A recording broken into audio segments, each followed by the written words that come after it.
मेळघाटातील मोरगड गावामध्ये गेल्या 8 दिवसांपासून भीषण पाणी टंचाई निर्माण झाली आहे। पिण्याच्या पाण्यासाठी गावकऱ्यांना 2 किलोमीटर पायपीट करून नदी पात्रात अक्षरशः छोटे खड्डे खोदून पाणी काढावं लागतंय। दूषित पाण्यामुळे महिला, वृद्ध आणि बालकांच्या आरोग्याचा प्रश्नही गंभीर बनलाय।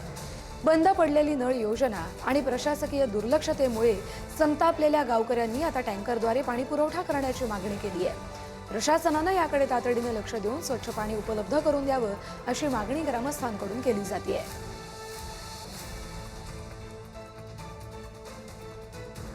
तर या गावकऱ्यांवर चक्क नदी पात्रात खड्डे खोदून पाणी काढण्याची वेळ आहे।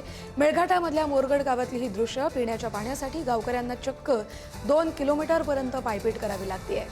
याच संदर्भातली वस्तुस्थिती जाणून घेऊया आपले प्रतिनिधी छगन जाधव यांच्याकडून। छगन, मेळघाटमध्ये अत्यंत भीषण पाणी टंचाईचं संकट जाणवते आहे।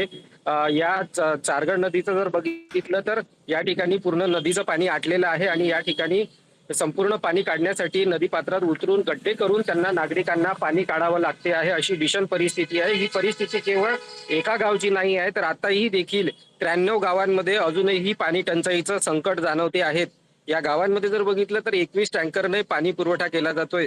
अमरावती जिल्ह्यात एकूण 56 प्रकल्प आहेत। याचा जलसाठा एकूण बघितला तर 40% जवळपास जलसाठा आलेला आहे आणि अजूनही दमदार पावसाची प्रतीक्षा शेतकऱ्यांना लागलेली आहे। त्यामुळे भीषण पाणी टंचाईचं संकट आजही अमरावतीमध्ये जाणवताना आपल्याला चित्र पाहायला मिळते आहे। ही दृश्य जी आहे ही अत्यंत खेदनादायक आहे ही दृश्य, कारण या ठिकाणी जो 8 दिवसा पहिले टँकर येत होता तो देखील टँकर येत नसल्यामुळे नागरिकांना पिण्याच्या पाण्यासाठीची वणवण करावी लागते आहे। गावाबाहेर असलेल्या 2 किलोमीटरच्या नंतरच्या परिसरामध्ये ही नदी आहे आणि या नदीमध्ये जाऊन हे नागरिक जे आहेत ते आपली पिण्याची पाण्याची तहान भागवताना आपल्याला या ठिकाणी दिसत आहेत।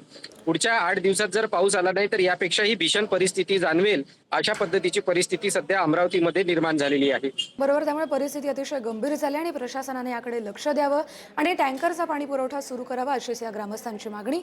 धन्यवाद छगन दिलेल्या माहितीसाठी।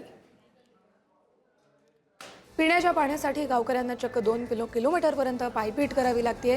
नदी पात्रात खड्डे खोदून पाणी काढण्याची वेळ आली आहे, त्यामुळे अर्थातच मेळघाटातील मोरगड या गावातील ग्रामस्थांचं आरोग्य देखील धोक्यात आहे।